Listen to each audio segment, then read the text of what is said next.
Hello everyone, and I thought I'd make this quick video as they have once again, I'm not sure if it's intentional, they have nerfed NIDHOGGR once again. Of course, the only phase they've actually nerfed this time is Floor 3 Phase 2, as you can see this is what I'm currently on.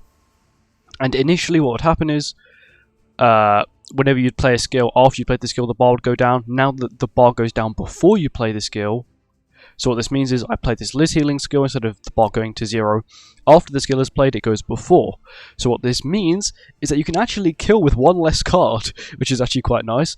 But if you're wondering how does this happen, basically there was a problem with Queen Liz where her stun, that would basically remove a stance, wouldn't actually remove one of these normal stances, one of these like actual like passive stances, so to say, but it would remove the actual counter stance. And Netmarble of course didn't like that. What they did is they actually changed it to make it so Liz's remove stance applies before, or every remove stance, or pretty much the effect of every skill applies before the card is played. So what this means is, for example, I'm going to play my L's ult, and then both of these ults, and then actually I'll play Liz's ult first. Actually no, I actually want the bar to go down, so I'm going to do it the way I initially did it. But look, as you can see here, the ult doesn't even play, it already goes up. And by the way, this is not a glitch, this is something that I guess was implemented. Okay, I didn't kill, but that's actually completely fine, doesn't actually matter. But I think this was implemented to help Liz on this course, on this boss.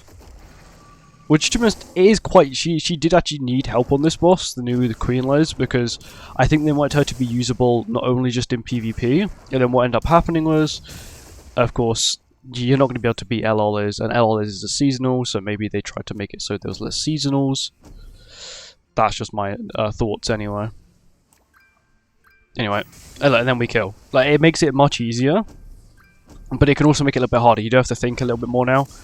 Because if you get, of course, you get the bar to 0%, you end up triggering the damage increase, which I think is 100% damage increase, and trust me, it can make a lot of difference. We are just going to start off with this. This should take it to 0% immediately. 4-6 Liz does help a lot here. Okay, she didn't crit. As long as you get it below 30% on this phase, you're completely fine. There's 30%. Perfect. Thank you, Fro. And then, of course, my L just a little bit overkill. My L is actually probably a better DPS than Freya on this phase. That is only because my L just hits so hard because there's so many goddesses on the field. And of course Freya counts as a goddess for this. Okay. Also, a key thing you really want to do is just Liz farm. Just keep farming Liz's ult and you'll be completely fine. I'm actually going to double ult first. And then Liz farm. Just so I get the extra 2 ult gauge for those two. Yep. And then, of course, this will be overkill, but it's fine. Because it'll affect basically into the next little bit. Into the next turn. I'll get some damage from the Abyss. You ready? He heals, and then Abyss. There you go. We can Liz farm again. We have no level 2, so we can't de-rank any of them. This NIDHOGGR is like, this is like the easiest phase of NIDHOGGR. It's stupidly easy. If you don't have this team, it can actually be a little challenging if you're using like an unknown team.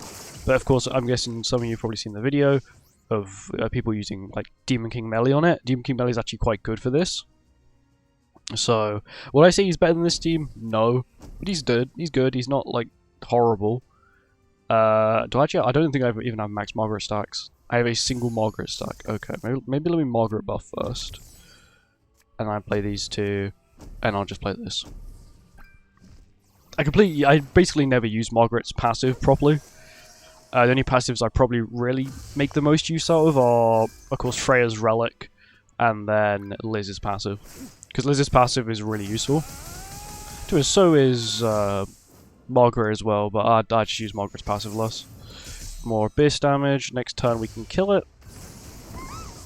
We have a cleanse, which is nice. Forgot about that. Once again, I'm not going to take much damage. I have a lot of HP here. You're running, some people normally run Rotomil on Liz. The reason I actually run it on Freya is because Freya can actually tank quite well. Probably not as good as what Liz can do, but she can still tank quite well. He's going to de-rank my skills, so I'm just going to play this. There we go. Attack increase. We remove the ignites for the increased damage dealt now. And then, there we go. And then I just got rid of my AoE because I didn't need it. There we go. And then we win, because Freya's ult will probably just end up shadow roaming it solo. NIDHOGGR is very easy, and especially now, since they've nerfed it basically again. I call this a nerf, some people may call this, like, they've changed it. But this, the whole stance thing I was talking about, affects every floor.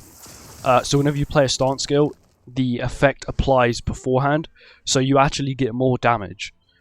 For example, if you're using the Margaret remove stance skill on floor 1, phase 2, you'll remove the stance and then you'll deal the damage. It means you actually get more damage out of it, because normally you deal the damage and then the stance will disappear. But it seems like they've changed it, which is kind of nice. Also, a Happy New Year, everyone. I'm recording this on New Year's Day. And they should kill. There we go. 2-6 by the way. And yeah, that's it. It's just super easy, and I thought I'd make a quick video going over it. Anyway, thank you for watching. I hope you guys enjoyed. See you in the next one. Goodbye.